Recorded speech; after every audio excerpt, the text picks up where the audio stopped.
Hey hi guys, இன்னைக்கு நம்ம கன்னிபால் அப்படிங்கிற ஹாரர் சீரிஸோட ஃபர்ஸ்ட் எபிசோட தான் பார்க்க போறோம். ஒரு போலீஸ் ஆஃபீஸர் அவரோட ஆஃபீஸ்ல பண்ண ஏதோ ஒரு தப்புனால அவருக்கு பனிஷ்மெண்ட் கொடுக்குற மாதிரி ஒரு ஹாண்டடான வில்லேஜுக்கு அவர் டிரான்ஸ்ஃபர் பண்றாங்க. அந்த வில்லேஜ் போனதுக்கு அப்புறமா அந்த வில்லேஜ்ல நிறைய ஹாண்டடான விஷயங்கள்லாம் நடக்குது. அந்த வில்லேஜ் விட்டு அந்த போலீஸ் ஆஃபீஸரும் அவங்களோட ஃபேமிலியும் தப்பிச்சாங்களா இல்லையா, அங்க நடக்கிற மிஸ்டியான விஷயத்துக்கு பின்னாடி இருக்கிற சீக்ரெட் எல்லாம் இந்த போலீஸ் ஆஃபீஸர் கண்டுபிடிச்சாரா இல்லையா அப்படிங்கிற கதையை ரொம்பவே சுவாரஸ்யமா சொன்ன கதை தான் இந்த சீரிஸ். இந்த எபிசோடோட ஸ்டார்டிங் சீன்லேயே ஒரு போலீஸ் ஆஃபீஸர் கதவு திறங்க போலீஸ் வந்திருக்கேன் அப்படின்னு சொல்கிறாரு. ஆனால் யாருமே கதவு திறக்கிற மாதிரி தெரியல. அப்படியே கதவு திறந்து உள்ளே போகிறாரு. உள்ளே போயிட்டும் கதவு திறக்க ட்ரை பண்ணுறாரு. ஆனால் யாருமே திறக்க மாட்டாங்க.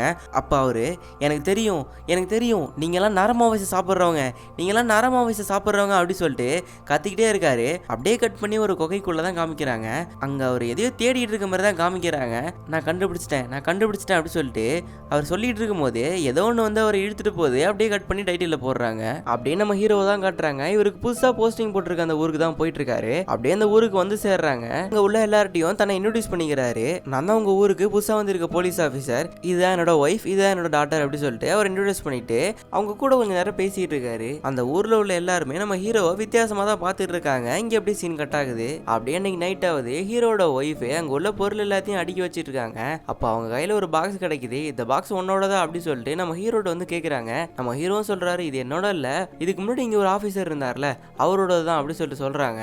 அதில் டைரி மாதிரி ஒன்று இருக்குது, அதில் ரிப்போர்ட் புக்குன்னு போட்டிருக்கு. அதை எடுத்துகிட்டு நம்ம ஹீரோ அதிலே வச்சுறாரு. அப்போ அவரோட ஒய்ஃபு கேட்குறாங்க இதுக்கு முன்னாடி இருந்த ஆஃபீஸர் எதுக்கு அவர் வேலையை விட்டு போனார் அப்படின்னு சொல்லி கேட்குறாங்க. அவர் கேம்லிங் நிறைய விளாடுவாராம். அப்படியே அதில் நிறையா கடன் வாங்கி அந்த கடனை கட்ட முடியாமல் வேலையை விட்டுட்டு காணாமையே போயிட்டாராம் அப்படின்னு ஹீரோ சொல்கிறாரு. அதுக்கு அவங்க ஒய்ஃபு இவரை பார்த்தா கேம்லிங் ஆடிட்டு ஊரை விட்டு ஓடுற மாதிரியா தெரியுது அப்படி சொல்லிட்டு அவங்க சொல்கிறாங்க. கேம்லிங்கிறது எல்லாரையும் இழுத்துருமா அப்படின்னு சொல்கிறாரு. இங்கே அப்படியே சீன் கட் ஆகுது. மறுநாள் காலையில் நம்ம ஹீரோ ஃபர்ஸ்ட் டே டியூட்டி பார்க்கறதுக்காக அங்கேருந்து கிளம்புறாரு. அப்போ அங்கே உள்ள வில்லேஜர் எல்லாமே நாங்கள் உங்களுக்கு ஊரை சுற்றி காட்டுறோம் அப்படின்னு சொல்லிட்டு நம்ம ஹீரோவை கூட்டிகிட்டு போகிறாங்க. அப்படியே அந்த ஊரை கொஞ்சம் கொஞ்சமாக எக்ஸ்ப்ளோர் பண்ணிட்டு இருக்காங்க. அப்போ ஒரு காய்கறி மார்க்கெட் வருது. அப்போ ஒருத்தர் இந்தாப்பா உங்கள் ஒய்ஃப்ட கொண்டு போய் கொடு அப்படி சொல்லிட்டு கொஞ்சம் காய்கறியை எடுத்து கொடுக்குறாரு. உடனே அங்கே காய்கறி வித்துட்டு இருந்த எல்லாருமே நம்ம ஹீரோட்ட காய்கறியை கொஞ்சம் கொஞ்சமாக எடுத்து கொடுக்குறாங்க. இவ்வளோ நல்லவங்களா இருக்கீங்களாப்பா அப்படின்னு சொல்லிட்டு நம்மளுக்கே கொஞ்சம் ஃபீல் ஆகுது. அப்படி இந்த சீனு கட் ஆகுது. அப்படியே நம்ம ஹீரோ அங்கே உள்ள ஒரு பெரிய ஃபேக்ட்ரிக்கு தான் வராரு. அந்த ஃபேக்ட்ரி என்னன்னா ஒரு உடன் ஃபேக்ட்ரி. அந்த காட்டில் உள்ள மரத்தெல்லாம் வெட்டி ப்ராசஸ் பண்ணுற ஒரு இடம். அப்படியே அந்த ஃபேக்ட்ரிலாம் பார்த்துட்டு ஒரு இடத்துல உட்காந்து பேசிட்டு இருக்காங்க. அப்போ ஒரு பாட்டி உட்காந்துருக்கு. அந்த பாட்டி என்ன சொல்லுதுன்னா இங்க பாருப்பா இதான் சைப்ரஸ் ஆயில். இந்த ஆயில்ல நிறைய ஆன்டி பாக்டீரியா எலிமெண்ட்ஸ்லாம் இருக்கு. இதை நாங்க அந்த காலத்துல டெட் பாடி அழுவ வைக்காம இருக்கு தான் பயன்படுத்தணும் அப்படி சொல்லிட்டு ஒரு மாதிரி ஹாண்டடா சொல்றாங்க. இது நம்மளுக்கு ஒரு மாதிரி சந்தேகமாவே இருக்கு. அப்ப அங்க உள்ள ஒரு ஆளு இந்த பர்றா போலீஸ் பயந்துட்டாரு அப்படி சொல்லிட்டு நம்ம ஹீரோவை கலாய்ச்சிட்டு இருக்காங்க. அப்ப சடனா ஒரு ஆள் வராரு. நாங்க மலையில ஒரு டெட் பாடியை கண்டுபிடிச்சிருக்கோம், சீக்கிரமா எங்க கூட வாங்க அப்படி சொல்லிட்டு நம்ம ஹீரோவை கூட்டு போறாரு. அந்த டெட் பாடி இருக்கிற ஸ்பாட்டுக்கு போனதுக்கு அப்புறமா அந்த ஆள் எக்ஸ்பிளைன் பண்றாரு. இவங்க தான் எங்களுக்கு எல்லாமே, என்னோட பாட்டி, உன்னால இவங்களை காணும் அப்படி சொல்லிட்டு இருக்கும் போதே பக்கத்துல ஒரு ஆளு இது கண்டிப்பா கரடி தான் அடிச்சிருக்கும், எனக்கு நல்லா தெரியும் அப்படி சொல்றாரு. எதை வச்சு நீங்க கரடி தான் அடிச்சிருக்கும் அப்படி சொல்லிட்டு நம்ம ஹீரோ கேட்கிறாரு. கரடி அடிச்சு மனுஷங்க சாவுறது ஒன்றும் இந்த ஊர்ல புதுசு இல்லைங்க அப்படி சொல்லிட்டு அந்த ஆள் நம்ம ஹீரோட்ட சொல்றாரு. நம்ம ஹீரோவும் அந்த டெட் பாடி நல்லா பாக்குறாரு. பார்த்துட்டு இந்த தடத்தை பாருங்களேன், இது ஹியூமனோட பல்லு மாதிரியே இருக்கு, இது கண்டிப்பா ஒரு ஹியூமன் தான் கடிச்சிருக்கணும், கரடி எல்லாம் இவங்களை கடிக்கல அப்படி சொல்லிட்டு சொல்றாரு. ஏன் அவங்களே அவங்க கையை கடிச்சிருக்க கூடாதா அப்படி சொல்லிட்டு அந்த ஆளு கேட்கிறாரு. இங்க பாருங்க, நீங்க இப்படி பிடிச்சி உங்க எல்போவை கடிச்சிங்கன்னா அது இந்த பக்கம் தான் கடிக்கும், ஆனா இது அந்த பக்கம் இருக்கு, கண்டிப்பா இது வேற யாராச்சும் தான் பண்ணிருக்கணும் அப்படி சொல்லிட்டு சொல்றாரு. அப்ப நாங்க பண்ணிருக்கோம்னு சொல்ல வரியா, அப்போ எங்க குடும்பத்துல இந்த மாதிரி கேவலமான விஷயம் எல்லாம் பண்றவங்க அப்படி சொல்றியா அப்படி சொல்லிட்டு சம்பந்தமே இல்லாம வந்து ஆளு சொல்றாரு. நம்ம ஹீரோவும் நான் அப்படி மீன் பண்ணலங்க, நான் அப்படி சொல்லவே இல்லை, நீங்க அப்படி சொல்லிட்டு இருக்கீங்க அப்படி சொல்லிட்டு கேட்டு இருக்கும் போது எல்லாருமே நம்ம ஹீரோவை வரிசையா கேள்வி கேட்க ஆரம்பிக்கிறாங்க. எங்க குடும்பத்துல இது வரைக்கும் யாருமே இப்படி பண்ணதே இல்லை, நீ எப்படி இப்படி சொல்லலாம் அப்படி சொல்லிட்டு நம்ம ஹீரோவை எல்லாரும் அட்டாக் பண்ற மாதிரியே கேட்டுட்டு இருக்காங்க. ஒரு கட்டத்துல நம்ம ஹீரோவை எல்லாருமே கன் பாயில நிக்க வச்சிடறாங்க. நம்ம ஹீரோக்கு அல்ல இல்ல, மன்னிப்பு கேட்கறியா இல்லைங்க சாக போறியா அப்படி சொல்லிட்டு அந்த ஆளு கேட்கும் போது நம்ம ஹீரோவும் நான் சொன்னது தப்பு தான் சாரி அப்படி சொல்லிட்டு கை தூக்கிறாரு. அதுக்கு அந்த ஆளு சிரிக்க ஆரம்பிச்சிடறான். என்ன போலீஸ் பயன்ட்ட போல அப்படி சொல்லிட்டு அவன் மூஞ்ச பாருங்களேன் செமையா பயன்ட்டாங்க அப்படி சொல்லிட்டு நாங்க சும்மா கலாய்ச்சோம், அவனை சும்மா விளையாட்டுக்கு தான் பேசணும், சீரியஸா எடுத்துக்கிட்டியா அப்படி சொல்லிட்டு சைக்கோ மாதிரி பேசிக்கிட்டு இருக்கானுங்க இவனுங்க. உங்களுக்கு தெரியல ஒரு விஷயம் சொல்றேன், நீங்க இப்போ என்னோட டியூட்டியை செய்ய விடாம பண்ணிருக்கீங்க, இதே மாதிரியே இன்னொரு வாட்டியும் பண்ணீங்களா உங்க மேலேயே நான் ஒரு கேஸ் போடலாம் அப்படி சொல்லிட்டு சொல்றாரு. விடுப்பா நாங்க சும்மா விளையாட்டுக்கு தான் பண்ணோம் அப்படி சொல்லிட்டு அந்த ஆளு சொல்றாரு. நம்ம ஹீரோக்கு ஒண்ணுமே புரியல. அப்படியே அந்த டெட் பாடி பத்தி அதோட இன்ஃபர்மேஷன்லாம் ஹெட் ஆஃபீஸுக்கு இன்ஃபார்ம் பண்றாரு. அப்போ அங்க சைக்கோ மாதிரி பர்சனால ஒரு ஆளு அவன் நம்ம ஹீரோ கிட்ட வரான். நாளைக்கு நீயும் கூட வரல அப்படி சொல்லிட்டு கேட்குறான். எங்க அப்படி சொல்லிட்டு நம்ம ஹீரோ கேட்குறாரு. நாளைக்கு நாங்கள் ஹண்டிங் போகிறோம், நீயும் என் கூட கண்டிப்பாக வரணும் அப்படி சொல்லிட்டு அவன் சொல்கிறான். நம்ம ஹீரோ ஏன் நான் வரணும் அப்படி சொல்லிட்டு கேட்குறாரு. நீ மற்ற வில்லேஜஸ் கூட மட்டும் க்ளோஸாக பழகுற, என் கூட மட்டும் அப்படி இல்லை, அதனால தான் நாளைக்கு நீயும் கண்டிப்பாக வரலன்னு மட்டும் சொல்லாத அப்படி சொல்லிட்டு போயிடுறான். கட் பண்ண நம்ம ஹீரோவா அவர் வீட்டில் தான் காமிக்கிறாங்க. நம்ம ஹீரோ கிம்மோட ஒய்ஃபு அவரை திட்டிகிட்டு இருக்காங்க. நீ எதுக்கு ஓகே சொல்லிட்டு வந்த, ஹண்டிங்லாம் நீ இப்போ போகணுமா அப்படி சொல்லி கேட்குறாங்க. அதுக்கு ஹீரோவும் இது சின்ன வில்லேஜ்மா, நம்ம இந்த வில்லேஜஸ் கூட நல்லா க்ளோஸ் ஆகணும்னா அவங்க கூட இப்படி பழகினாதான் உண்டு அப்படி சொல்றாரு. உனக்கு வில்லேஜஸ் முக்கியமா இல்லை நாங்கள் முக்கியமா அப்படி சொல்லி கேட்குறாங்க. இங்கே பாரு, நம்ம இங்கே வந்ததே நம்ம பொண்ணு மசீரோவுக்காக தான். எனக்கும் அங்கே போகிறது சுத்தமாக விருப்பம் இல்லை, ஆனால் நான் போய் தான் ஆகணும் அப்படி சொல்லிட்டு நம்ம ஹீரோ அங்கேருந்து போகிறாரு. ஆக்சுவலாக நம்ம ஹீரோட பொண்ணு மசிரோ யார் கூடயும் பேச மாட்டேங்குது. இந்த மாதிரி அமைதியான ஒரு வில்லேஜுக்கு வந்தாலாச்சும் யார் கூடயாச்சும் பேசும் அப்படின்னு சொல்லிட்டு தான் இவங்க இந்த வில்லேஜுக்கு வந்திருப்பாங்க. அப்படியே நம்ம ஹீரோ அந்த ஹண்டிங் கிளம்பலாம் அப்படின்னு சொல்லிட்டு அவரோட சைக்கிள் எடுக்கிறாரு. எடுத்து பார்த்தா ஒரு பெரிய ஆணி குத்தி அந்த சைக்கிளோட வீடு பஞ்சர் ஆயிருக்கு. அப்படியே அந்த சைக்கிளை ஓடம் கட்டிட்டு அவர் நடந்தே அந்த இடத்துக்கு போறாரு. ஏப்பா நீ மட்டும் தனியாக வந்திருக்க, உன் ஒய்ஃப் குழந்தையெல்லாம் அழைச்சிட்டு வரலையா அப்படி சொல்லிட்டு நம்ம ஹீரோட அந்த வில்லேஜர்ஸ் எல்லாம் கேட்குறாங்க. இல்லை அவங்களாம் கொஞ்சம் வேலையாக இருக்காங்க, அதனால தான் வர முடியல, அடுத்த வாட்டி கூட்டிகிட்டு வரேன் அப்படி சொல்லிட்டு நம்ம ஹீரோவும் சொல்கிறாரு. அப்படியே நம்ம ஹீரோவுக்கு அந்த சைக்கோ கொஞ்சம் சரக்கு ஊற்றி கொடுக்குறான். நம்ம ஹீரோவும் குடிக்கிறாரு. இங்கே அப்படியே கட் பண்ணி நம்ம ஹீரோயின் லாரியை தான் காமிக்கிறாங்க. அவங்க டிவி எப்படியாச்சும் கனெக்ட் பண்ண முடியுமான்னு ட்ரை பண்ணிட்டு இருக்காங்க. அப்படியே அங்கே உள்ள எல்லா வேலையும் செஞ்சு டயர்டாக்கி போன அவங்க அப்படியே கீழே படுத்துடுறாங்க. அப்போ தான் அந்த கதவுல ஏதோ எழுதியிருக்கிறத நோட் பண்ணுறாங்க. அந்த கதவுல இங்கேருந்து போயிடுங்க அப்படி சொல்லி எழுதியிருக்கு. இவங்களுக்கு உடனே ஸ்ட்ரேஞ்சாக ஃபீல் ஆகுது. இவங்க பொண்ணு எங்கன்னு தேடுறாங்க, ஆனால் அந்த பொண்ணு அவங்க வீட்டில் இல்லை. உடனே ரோட்டுக்கு வந்து பார்க்குறாங்க, அங்கேயும் இல்லை. உடனே ரொம்ப பேனிக் ஆக ஆரம்பிச்சிடுறாங்க. இவங்க பேனிக் ஆகிறத பார்த்தா இந்த பொண்ணுக்கு ஏற்கனவே ப்ராப்ளம் இருக்கிற மாதிரியே நம்மளுக்கு ஃபீல் ஆகுது. அப்படியே அங்கேயும் எங்கேயும் தேடிட்டு இருக்காங்க. கட் பண்ணி அந்த பொண்ணு எங்கே இருக்குது அப்படின்னு சொல்லிட்டு நமக்கு காமிக்கிறாங்க.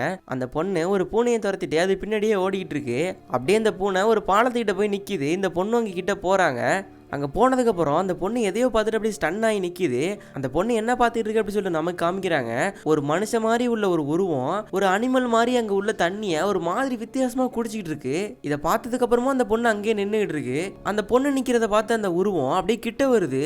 அந்த உருவத்தை அப்படியே க்ளோஸ்அப்பில் காமிக்கிறாங்க பாருங்க. நமக்கு அல்லு இல்லை, அந்த பொண்ணுக்கு என்ன ஆக போகுது அப்படின்னு சொல்லிட்டு நம்ம நின்றுட்டு இருக்கோம். அந்த உருவமும் அந்த பொண்ணு முன்னாடி வந்து அமைதியாக நிற்கிது. அந்த பொண்ணுக்கு சுத்தமாக பயமே இல்லை. அப்படியே அந்த பொண்ணு அது கையில் வச்சிருந்த ஒரு ஜல்லிக்காண்டியை அதுக்கு எடுத்து கொடுக்குது. அதுவும் வாங்கிக்கிட்டு பதிலா அந்த வாயில வச்சிருந்த ஒரு விரலை அந்த பொண்ணுக்கு எடுத்து கொடுத்துருது. அப்படியே நம்ம ஹீரோயினை தான் காமிக்கிறாங்க. அவங்க அங்கே இங்கே அப்படின்னு சொல்லிட்டு தேடி ரொம்பவே டயர்டாக போயிருக்காங்க. கடைசியாக ஒரு வாட்டர் சத்தம் கேட்குது. அதை ஃபாலோ பண்ணி போகிறாங்க. அவங்க பொண்ணையும் கண்டுபிடிக்கிறாங்க. நீ ஏன் இப்படி பண்ண, இன்னொரு வாட்டி இப்படி சொல்லிக்காமலாம் போகாத அப்படி சொல்லிட்டு அவங்க ரொம்ப பாசமாக பேசியிருக்காங்க. ஆனால் இப்போ அந்த உருவத்தை காணோம். அப்படியே நம்ம ஹீரோ இருக்கிற இடத்த தான் காமிக்கிறாங்க. நம்ம ஹீரோ அந்த சைக்கோ கூட தான் பேசிட்டு இருக்காரு. நீ ஏன் இங்கே வந்த போலீஸு அப்படி சொல்லிட்டு அந்த சைக்கோ நம்ம ஹீரோட்ட கேட்குறான். என்னோட ஹையர் ஆஃபீஸர் இங்கே வர சொன்னாங்க, அதனால தான் நான் இங்கே வந்தேன் அப்படி சொல்லிட்டு நம்ம ஹீரோ திருப்பி ரிப்ளை பண்ணுறாரு. நீ ஒன்றும் அந்தளவுக்கு மோசமான போலீஸ் ஆஃபீஸர்லாம் இல்லை, நீ ஒரு நல்ல போலீஸ் ஆஃபீஸர் தான் அப்படி சொல்லிட்டு அந்த சைக்கோ சொல்லிட்டு இருக்கான். அப்படி இவங்க பேசிக்கிட்டு இருக்கும் போதே அங்கே ஒரு சண்டை நடக்குது. அந்த சண்டையை நிறுத்துறதுக்காக அங்கேருந்து ஒரு செராமிக் பிளேட் எடுத்து இவன் கீழே போட்டு உடைச்சிட்றான். அந்த சவுண்டு கேட்ட உடனே அங்கே உள்ள எல்லாருமே சண்டையை நிறுத்திடுறாங்க. இதை நோட் பண்ணிக்கங்க, நம்ம கதை போக போக இதை பற்றி பார்க்கலாம். இப்போ எதுக்கு என்ன நிறுத்த சொன்னேன், அவன் நம்ம பாட்டியை பற்றி என்னென்னலாம் சொன்னான் தெரியுமா அப்படின்னு சொல்லிட்டு அந்த சண்டை போட்ட ஆள் இவன்ட்ட கேட்குறாரு. என்ன வேணா இருக்கட்டும், நிறுத்து, நாளைக்கு நம்ம பாட்டியோட ஃபனரல் இருக்கு, போய் தூங்கு போ அப்படி சொல்லிட்டு அவனை ஆஃப் பண்ணிடுறாரு. அப்படின்னு நம்ம ஹீரோ அவரோட வீட்டுக்கு வராரு. வந்து பார்த்தா அவரோட ஒய்ஃபே ரொம்ப டயர்டாக படுத்திருக்காங்க. என்னாச்சு, ஏன் அப்படி படுத்திருக்க அப்படி சொல்லிட்டு நம்ம ஹீரோ கேட்குறாரு அவங்கள்ட்ட. இங்கே பாரு, இந்த கதவுல ஏதோ எழுதியிருக்கு, கண்டிப்பாக இதுக்கு முன்னாடி இருந்த ஆஃபீஸர் தான் பண்ணியிருப்பாரு அப்படின்னு சொல்லிட்டு அவரோட ஒய்ஃப் சொல்கிறாங்க. அப்புறம் இன்னொரு விஷயம், நம்ம மரசம் இன்னைக்கு காணாம போயிட்டா. அப்புறம் நான் தான் இங்கே பக்கத்தில் அவளை தேடி கண்டுபிடிச்சேன். நம்ம எப்பயுமே அவன் மேலே ஒரு கண்ணு வச்சுட்டே இருக்கணும் அப்படி சொல்லிட்டு நம்ம ஹீரோயின் அவர்கிட்ட சொல்கிறாங்க.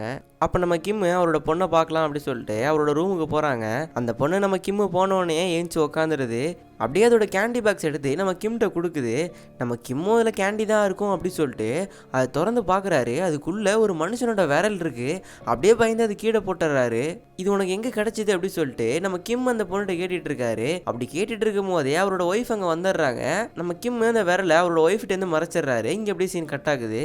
அப்படியே நம்ம ஹீரோ மறுநாள் காலையில் ஹண்ட் பண்ணுறதுக்காக அந்த காட்டுக்கு போகிறாரு. அப்போ அங்கே ஒரு ஆள் மைக்கை பிடிச்சி பேசிகிட்டு இருக்காரு. அவர் என்ன சொல்கிறாரு அப்படின்னா, நான் தான் இந்த வில்லேஜோட மேயர், நம்ம இங்கே எதுக்கு கூட்டியிருக்கோம் தெரியுமா, நேத்து நம்ம கிராண்ட்மாவை கடிச்சு அந்த கரடியை நம்ம வேட்டையாட்ட தான் இங்க வந்திருக்கோம் அப்படி சொல்லிட்டு அவருங்க பேசிக்கிட்டே இருக்காரு. அவர் ரொம்ப நேரம் பேசுறது கேட்கறதுக்கு பிடிக்காம பாதி பேர் பாதியிலேயே அந்த மீட்டிங்கை விட்டுட்டு வேட்டையாட போறாங்க. அப்படியே நம்ம ஹீரோவும் அங்க உள்ள மலையெல்லாம் கொஞ்சம் கொஞ்சமா ஏறி போயிட்டு இருக்காரு. ஆனா இந்த வில்லேஜஸ் மாதிரி அவரால் போக முடியல, இவருக்கு மூச்செல்லாம் வாங்குது, கஷ்டப்பட்டு தான் ஏறி போயிட்டு இருக்காரு. அப்படி போயிட்டு இருக்கும் போது பின்னாடி வந்த ஒருத்தர் சறுக்கி விழுறாரு. சரி அவருக்கு ஹெல்ப் பண்ணலாமே அப்படி சொல்லிட்டு அவர் தூக்க போனா, என்ன தொடாத, நான்லாம் உன்னை நம்ப மாட்டேன் இவங்கள மாதிரி அப்படி சொல்லிட்டு சம்மந்தம் மேல அவன் பேசிட்டு இருக்காரு. அப்போ ஏதோ டக்குன்னு சவுண்ட் கேட்குற மாதிரி இருக்கு. இவரும் கன் எடுத்து இந்த பக்கம் அந்த பக்கம் அப்படி சொல்லி எய்ம் பண்றாரு. நம்ம ஹீரோ உடனே தேவையில்லாம உன்னோட ரைஃபிளை யூஸ் பண்ணியிருந்தா உன்னோட லைசன்ஸை கேன்சல் பண்ணிடுவேன் அப்படி சொல்லிட்டு அந்த ரைஃபிளை வாங்கிட்டு நம்ம ஹீரோ முன்னாடி போறாரு. அப்ப பின்னாடி வந்த ஆளு எதையோ பார்த்து ஸ்டன் ஆகி நிக்கிறாரு. அப்படியே திரும்பி பார்த்தா ஒரு கரடி நம்ம கிம்மை பார்த்து அப்படியே ஓடி வந்துகிட்டு இருக்கு. நம்ம ஹீரோவும் அந்த ரைஃபிள் எடுத்து டக்குன்னு அந்த கரடியை சுட ட்ரை பண்றாரு. ஆனா இதுக்கு முன்னாடி இவர் ரைஃபிளை ஹேண்டில் பண்ணாதனால அவரால் டக்குன்னு சுட முடியல. அப்படியே அந்த கரடி நம்ம ஹீரோ மேல தாவிடுது. ரைஃபிள்லாம் எங்கேயோ போயிடுச்சு. நம்ம கிம்மால எதுவுமே பண்ண முடியல. அப்படியே அந்த கரடியை ஒரு மேல் ஃபுரா புரண்டி அவர் கையை பிடிச்சி கடிச்சு இழுக்குது. நம்ம ஹீரோக்கு லைட்டா கேப் கிடைக்குது. அப்போ அவரோட பிஸ்டல் எடுத்து சுடலான்னு ட்ரை பண்ணும்போது அந்த கரடி அப்படியே நம்ம ஹீரோவை பார்க்க வேகமா வந்துகிட்டே இருக்கு. டக்குன்னு ஒரு கன் சவுண்ட் கேட்குது. அந்த பக்கத்துல உள்ள ஆளு அந்த கீழே இருந்த கன் எடுத்து அந்த கரடியை சுட்டுறாரு. நம்ம ஹீரோவும் தப்பிச்சிடுறாரு. நான் அந்த கரடியை சுட்டுட்டேன் அப்படி சொல்லிட்டு அந்த சைக்கோ ஒருத்தர் இருப்பார்ல, அவருக்கு அதை இன்ஃபார்ம் பண்றாரு. அந்த சைக்கோவும் பக்கத்துல உள்ள ஆளை ஒரு மாதிரி பார்த்துட்டு ப்ராப்ளம் சால்வ் அப்படி சொல்லிட்டு சொல்கிறாரு. இங்கே அப்படியே சீன் கட் ஆகுது.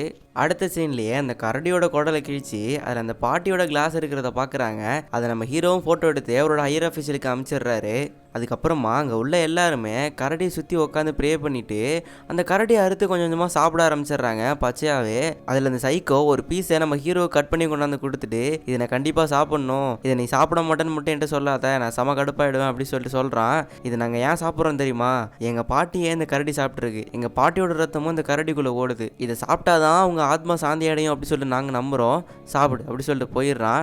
நம்ம ஹீரோ அதை சாப்பிட்ற மாதிரி ஆக்ட் பண்ணிட்டு அதை துப்பிடுறாரு. இங்கே அப்படியே சீன் கட் ஆகுது. கட் பண்ண நம்ம ஹீரோ, அவரோட ஒய்ஃபு, அப்புறம் அவரோட பொண்ணு 3 பேரும் காரில் எங்கேயோ போயிட்டு இருக்காங்க. அப்போ லாரி கேட்குறாங்க, உன் கை இப்போ ஓகேவா, பரவாயில்லையா, உனக்கு எதுவும் வலிக்கலையே அப்படி சொல்லி கேட்குறாங்க. இல்லை பரவாயில்ல அப்படி சொல்லிட்டு நம்ம ஹீரோவும் சொல்கிறாரு. நம்ம பொண்ணு இன்னைக்கு எப்படி இருந்தா அப்படி சொல்லிட்டு நம்ம ஹீரோ அவரோட ஒய்ஃப்ட கேட்குறாரு. எப்பயும் போல தான் அப்படி சொல்லிட்டு அவங்களும் சொல்கிறாங்க. அவள் என்ன தான் நினச்சிட்டு இருக்கா அப்படி சொல்லிட்டு எனக்கு ஐடியாவே இல்லை, அவள் என்ன பண்ண போகிறேன்னே தெரில அப்படி சொல்லிட்டு அவரோட ஒய்ஃப் அவர்கிட்ட சொல்கிறாங்க. எல்லாம் ஏன் தப்பு தான் அப்படி சொல்லிட்டு நம்ம ஹீரோ சொல்கிறாரு. அதை பற்றி பேச வேணான்னு நம்ம தான் சத்தியம் பண்ணியிருக்கோம்ல, விடு விடு அப்படி சொல்லிட்டு அவங்களோட ஒய்ஃபும் அவர்கிட்ட சொல்கிறாங்க. இன்றைக்கி நான் அந்த கரடிட்ட மாட்டிட்டு செத்துருவோன்னு நினச்சேன் தெரியுமா, அப்படி நம்ம சாக போகிறோன்னு தோணும் போது எனக்கு உன்னோட ஃபேஸ் தான் வந்துட்டு போணுச்சு தெரியுமா, உன்னை பார்த்ததுக்கப்புறம் தான் நான் லைஃப்பில் ரொம்பவே சந்தோஷமாக இருந்தேன், அதுக்கு முன்னாடி வரைக்கும் என்னோட லைஃப் ஒரு மாதிரி குழம்புன குட்டம் வேறு தான் இருந்தது அப்படி சொல்லிட்டு நம்ம ஹீரோ ஒரு மாதிரி உருக்கமாக பேசிகிட்டு இருக்காரு. நம்ம ஹீரோயினா அவர் அப்படியே கட்டிப்பிடிச்சிக்கிறாங்க. அப்போ நம்ம ஹீரோ நம்ம பொண்ணு திருப்பி எப்போ பேசுவான்னு சொல்லிட்டு நான் ரொம்ப ஆர்வமாக இருக்கேன், அவள் பேசினா நல்லா இருக்கும், என்னை மன்னிச்சாலும் நல்லா இருக்கும் அப்படி சொல்லிட்டு நம்ம ஹீரோ அவங்கள்ட்ட சொல்கிறாரு. அப்போ நம்ம ஹீரோவுக்கு ஒரு ஃபோன் கால் வருது. அந்த ஃபோன் காலில் ஒரு லேப் அசிஸ்டன்ட் தான் பேசுறாரு. அவர் என்ன சொல்றாருன்னா, நீங்க அனுப்புனீங்கல ஒரு விரல், அந்த விரலும் அந்த கிராண்ட் மதரோட விரலும் மேட்சே ஆகல, இது கண்டிப்பா வேற ஒருத்தரோட விரலா இருக்கிறது தான் வாய்ப்பு இருக்கு, அப்படி வேற ஏதாச்சும் ஒரு சாம்பிள் கூட மேட்ச் ஆனிச்சுன்னா நான் உங்களுக்கு இன்ஃபார்ம் பண்றேன் அப்படி சொல்லிட்டு அந்த ஆள் போனை வச்சிடறாரு. அப்படியே உங்க காரும் ஒரு ரோட கிராஸ் பண்ணி போகுது. அப்போ அங்க ரோட்ல போற ஒரு பொண்ணு இவங்களே அப்படியே ஸ்ட்ரேஞ்சா பார்த்துட்டு இருக்கு. அப்படியே கட் பண்ணி அந்த ஃபர்ஸ்ட் சீன்ல பார்த்தோம்ல ஒரு உருவம், அதை தான் காமிக்கிறாங்க. இதோட இந்த சீரிஸோட ஃபர்ஸ்ட் எபிசோடு முடியுது. அடுத்த எபிசோட பார்க்கணும்னா மறக்காம சப்ஸ்கிரைப் பண்ணிக்கோங்க. தேங்க்ஸ் ஃபார் வாட்சிங்.